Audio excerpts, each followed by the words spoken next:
আসসালামু আলাইকুম গাইস।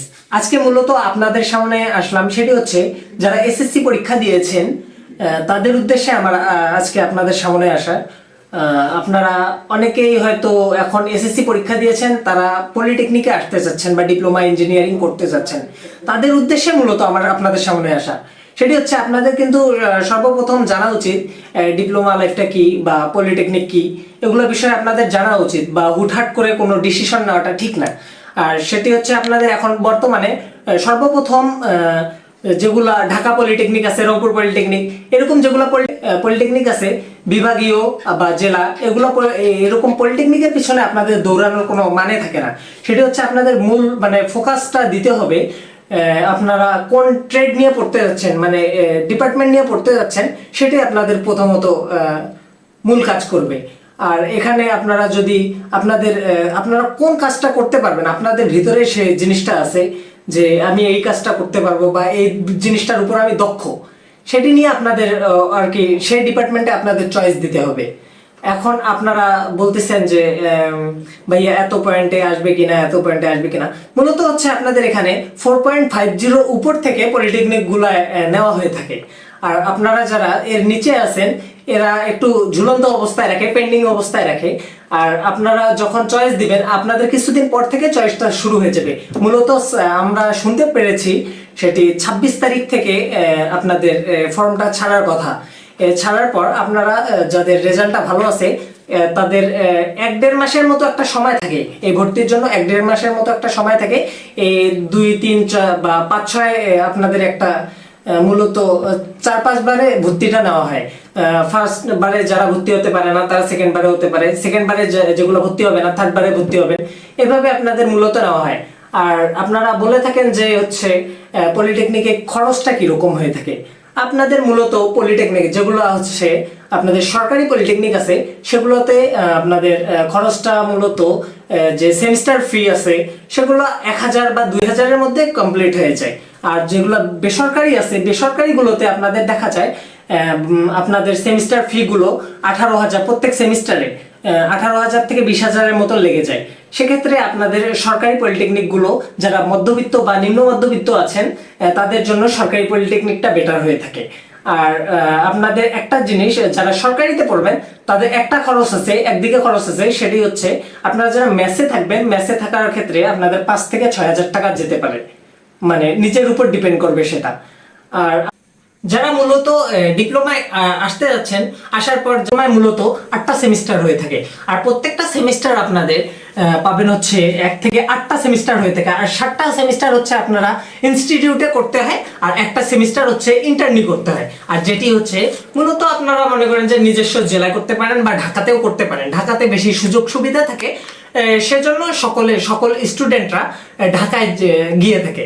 আর আমাদের মূলত এখানে ইন্টারনেটটা শেষ হয়ে যায়, ইন্টারনেট শেষ হয়ে ডিপ্লোমাটা শেষ হয়ে যায়, তখন আমরা আমাদের মূল থাকে বিএসসি করার। বিএসসি যখন আমরা করতে যাই, বিএসসি তে আপনারা হচ্ছে পাবলিক ভার্সিটিতে আপনাদের ভর্তি হতে হবে। সেই সময় আপনাদের অনেক খরচ হয়ে থাকে।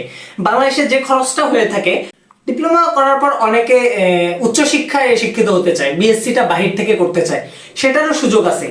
ডিপ্লোমা যারা আপনাদের সরকারি ভাবে করে থাকে, মানে অনেকে চেয়ে থাকেন যে উচ্চশিক্ষায় শিক্ষিত হওয়ার জন্য বাইরের দেশে যেতে, যে বাইরের দেশে গেলে আবার খরচটা বেশি হয়ে থাকবে নাকি। এক্ষেত্রে আমি বলবো যে হচ্ছে বাংলাদেশে যেরকম খরচ হয়ে থাকে, আপনারা যখন একটা ভালো রেজাল্ট করবেন, ডিপ্লোমা থেকে ভালো একটা রেজাল্ট করবেন, সে সময় আপনাদের কিন্তু স্কলারশিপের মাধ্যমে বাইরে পাঠানো হবে। সেক্ষেত্রে আপনার বাংলাদেশেও যে খরচটা হয়ে থাকে সবকিছু মিলে আপনার বাইরের দেশেও সেরকম খরচ হয়ে থাকবে। আর বেশি এ নিয়ে কোনো চিন্তার কারণ নেই। বলে থাকবেন যে হচ্ছে ভাইয়া আপনারা বলবেন যে হচ্ছে এসএসসি দেওয়ার পর এসএসসি করতে যাচ্ছেন, অনেকে বলতেছেন যে এসএসসি করলে আমার এসএসসি করার পর আপনারা চাচ্ছেন যে বিএসসি করতে। বিএসসি করার ফলে আপনার যে একটা সুযোগ সুবিধা আছে, যে আপনার ডিপ্লোমা করলে আপনারা একটা সুযোগ সুবিধা পেয়ে দেখবেন, কারিগরি আপনার দক্ষতা, থিওরিক্যাল প্র্যাকটিক্যাল একটা যে বিষয় আছে, এক্ষেত্রে আপনি ডিপ্লোমা করার পর আপনি একটা মানে দক্ষতাটা ভালো পেয়ে থাকেন। আপনারা অনেকে বলে থাকবেন যে হচ্ছে ভাইয়া এসএসসি দেওয়ার পর এসএসসি তো আমরা করতে পারি, এসএসসি দেওয়ার পর আমরা বিএসসি করতে পারি। বিএসসি দিলে হবে কি, বিএসসি তো আপনাকে পাবলিক ভার্সিটি থেকে করতে হবে, সেক্ষেত্রে আপনার অনেক খরচ যাবে। আর মনে করেন যে ওইভাবে আপনারা প্র্যাকটিক্যালি অনেক কিছু শিখতে পারবেন না, সেক্ষেত্রে আপনারা অনেক বড় মনে করেন যে ভুল করে ফেলবেন বা লস করে ফেলবেন। আর আপনারা যখন ডিপ্লোমা করবেন, ডিপ্লোমা করার পর সরকারিভাবে যখন ডিপ্লোমাটা করবেন, তখন আপনারা ভালো জায়গায় একটা ভালোভাবে সরকারি চাকরি পেয়ে থাকবেন, বা হচ্ছে আপনারা যদি প্রাইভেট ভাবে প্রাইভেটলি কোনো কোম্পানিতে যেতে চান, সেক্ষেত্রেও আপনারা একটা ভালো অ্যামাউন্ট পাবেন, স্যালারিটা ভালো পাবেন। আর আপনারা যখন মনে করেন যে এইচএসসি করার পর আপনারা বিএসসি তে সরাসরি যাবেন, তখন দেখা যাবে হচ্ছে আপনারা ওইভাবে গুরুত্ব দিবে না আপনাদের। সেক্ষেত্রে আমি বলে থাকবো যে হচ্ছে আপনারা ডিপ্লোমাটা করেন, ডিপ্লোমাটা করার পর হচ্ছে আপনারা বিএসসিটা করেন, প্রাইভেটলি করেন হচ্ছে আপনার, বা ডুয়েট থেকে করেন, আপনাদের হচ্ছে করতে পারেন, যেটা করেন মানে ভালোভাবে যেটা আপনার ভালো লাগবে ওইটা করেন।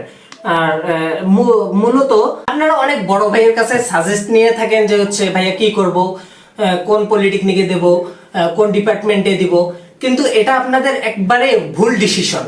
কোনো বড় ভাইয়ের কাছে আপনারা এই ডিসিশনগুলো নিতে যাবেন না, কারণ হচ্ছে আপনার মেধাটা কিন্তু আপনার কাছে, আপনারা আপনাদের বুদ্ধিমত্তা বা আপনারা কোনটায় দক্ষ আছেন এটা আপনারা নিজে নিজে সিলেক্ট করবেন। আর আপনারা নিজে নিজে সবকিছু সিলেক্ট করেন, আর কি ভালো হবে, কোন ডিপার্টমেন্টটা আপনার জন্য ভালো হবে নিজে থেকে আপনারা সিলেক্ট করতে পারবেন।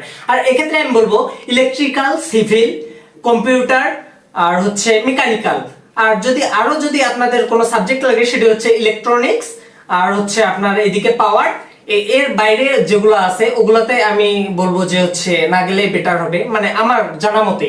মানে আমি তো করতেছি, আমি জানি বিষয়গুলো, একটু হলেও জানি। আর এখন আপনাদের মূল কথা হচ্ছে আপনাদের 26 তারিখে আপনাদের ফর্ম ছাড়বে, ফর্মটা কালেক্ট করেন, দেন হচ্ছে সবকিছু চয়েস দেন। যদি যে কোনো জায়গায় যদি আটকে যান, আমাকে যদি এনি হেল্প দরকার হয় আপনারা আমাকে আমার সাথে যোগাযোগ করতে পারেন। আমার ফেসবুক অ্যাকাউন্ট হচ্ছে মোহাম্মদ জান্নাতুন নাইম, বাংলা দিয়ে সার্চ দিবেন, বা ইনস্টায় যদি যোগাযোগ করতে চান নাইম অফিসিয়াল। আর যদি আপনারা ইউটিউবে তো আছে, ইউটিউবে কমেন্ট করলে। তো আজকের ভিডিও আমাদের এই পর্যন্ত, অনেক কিছু বলি নাই হয়তো, আপনারা বলবেন কি কি জানতে চান না চান কমেন্টে বলবেন, আমি আপনাদের সবকিছু বিস্তারিত বলবো। আর 26 তারিখের পর নতুন একটা ভিডিও নিয়ে আসবো, কিভাবে চয়েস দিবেন না দিবেন সবকিছু, আপনাদের পেমেন্ট থেকে শুরু করে সবকিছু আপনাদের দেখায় দিব। তো আপনারা সকলে ভালো থাকেন, সুস্থ থাকেন, ধন্যবাদ, আসসালামু আলাইকুম।